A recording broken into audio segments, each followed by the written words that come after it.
Mindanao State University Main Campus Sindangan Extension, giinagrohan na didto sa lungsod sa Sindangan. Ang kinatibuk-an detalye sa Ironato gikan ni Lorvey Kabili. Timaan sa opisyal nga pagsugod sa klase sa Mindanao State University Main Campus Sindangan Extension kon MSU-MCSE nga didto nahimutang sa Barangay Balok, Sindangan, Zamboanga del Norte, gipahigayon ang inaugurasyon niini kaniadtong Setyembre 9 ning tuiga.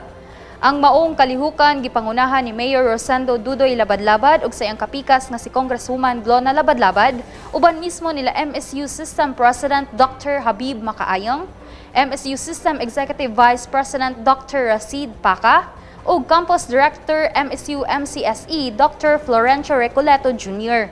Ang MSU-MCSE adunay 301 ka pioneering students ug 28 ka faculty members nga nakabase dinhi. Mitanyag kini og pulo ka degree programs nga naglangkob sa Bachelor of Science in Mathematics, BS Statistics, BS Agricultural Biosystems Engineering, BS Environmental Science, BS Psychology, BS Fisheries, BS Civil Engineering, BS Mechanical Engineering, BS Electrical Engineering ug BS Chemical Engineering. Kay baluan nga nahatagan og katumanan ang pagtukod sa maong prestihiyosong universidad gumikan sa pagpaningkamot ug dedikasyon nila Mayor Labadlabad ug sa iyang kapikas nga si Congresswoman Labadlabad.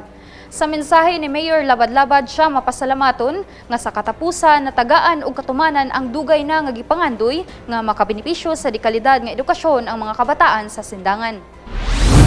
Salamat kayo nga finally natagaan na to realisasyon ang dugay na nga gipangandoy nga makaabot ra gayo dinhi ang quality nga edukasyon sa atong lungsod sa Sindangan.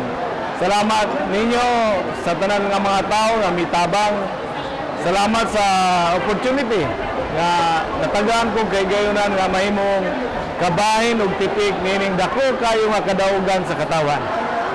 This is the first day ang hagit sa mga sunod atong atubahon maghiusa magtinabangay.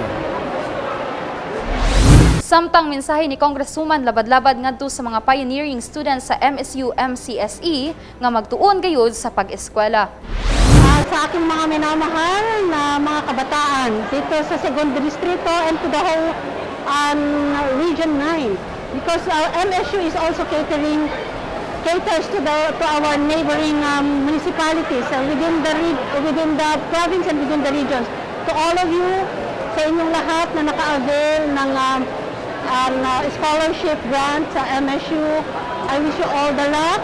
Pagbutihin ng pag-aaral mga anak. It comes once in a lifetime lang yung opportunities like this. So, I wish that you do best, to give your best in your studies so that you could be of help to your families and to the community as well. Good luck to your studies and God bless always. Sa laigbahin si Dr. Makaayong ang mipadayag sa iyang pagdayeg kang Mayor Labadlabad sa hugot niini nga pagpaningkamot aron matukod ang MSU-MCSE.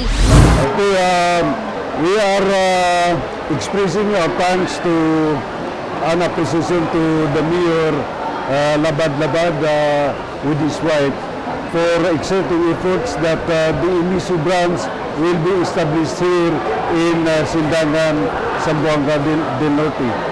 We are congratulating the batch of students, 300 of them that have been accepted as enrollees in the MSU extension at Sindangan, Zamboanga del Norte. They are very lucky for having enrolled in this branch because this is a big university which has been established right here in Sindangan, Zamboanga del Norte. Ipaabot sab niya ang iyang pahalipay sa mga pioneering students sa Mindanao State University Main Campus Sindangan Extension. Magpabiling updated sa mga pinakaulahing kalambuan ning atong probinsya. I-like ug i-follow ang among Facebook page ug mag-subscribe sa among YouTube channel. Kini si Shariza Haralve alang sa Zamboanga del Norte Provincial News Network. Ang dapig sa kamatuoran, duyog sa kalambuan.